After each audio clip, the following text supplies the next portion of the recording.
उपमुख्यमंत्री एकनाथ शिंदे आणि संजय राऊत यांची भेट झाल्याचं कळतंय। एका वृत्तवाहिनीच्या कार्यक्रमात ही भेट झाल्याचं कळतंय। हा फोटो तुम्ही पाहताय, हा त्याच भेटीचा फोटो सध्या समोर येतोय। एकनाथ शिंदे आणि संजय राऊत अक्षरशः समोरासमोर उभे आहेत। या संदर्भात अधिकची माहिती देत आहेत आपले प्रतिनिधी गिरीश कांबळे। गिरीश, काय सांगाल या भेटीमागचं कारण काय? हा फोटो आपण सध्या पाहतोय। ठाकरेंच्या शिवसेनेचे प्रवक्ते आणि मुख्य नेते असलेले संजय राऊत आणि उपमुख्यमंत्री एकनाथ शिंदे यांची एका वृत्तवाहिनीच्या कार्यक्रमात भेट झाल्याची माहिती आहे आणि त्या संदर्भातील एक फोटो आता समोर आलेला आहे। यावेळी फक्त हाय हॅलो इथपर्यंत चर्चा झालेली आहे। मात्र आपण बघतोय की सातत्याने संजय राऊत हे एकनाथ शिंदे आणि त्यांच्या शिंदे गटावर सातत्याने टीका करत आलेले आहेत।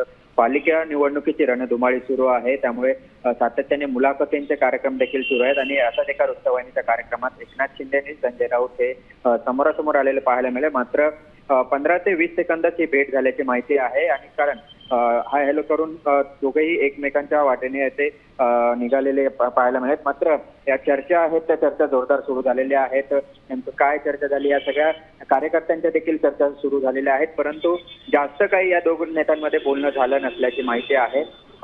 सातत्याने संजय राऊत आपण पाहतोय की सकाळी माध्यमांशी बोलत असताना सातत्याने टीका करत आहेत। एकनाथ शिंदे असेल, महायुती असेल त्यांच्यावर सातत्याने टीका करत आहेत। मात्र एक महाराष्ट्राची एक संस्कृती आहे, राजकीय संस्कृती आहे, जरी राजकीय संस्कृतीचा हा एक उत्तम उदाहरण आपण पाहू शकतोय। धन्यवाद गिरीश, तुम्ही दिलेल्या या सविस्तर अपडेटसाठी। खरं तर कट्टर विरोधक संजय राऊत आणि एकनाथ शिंदे एका कार्यक्रमात भेटले आणि त्यांनी एकमेकांना ओळख दिलेली आहे, नमस्कार केला।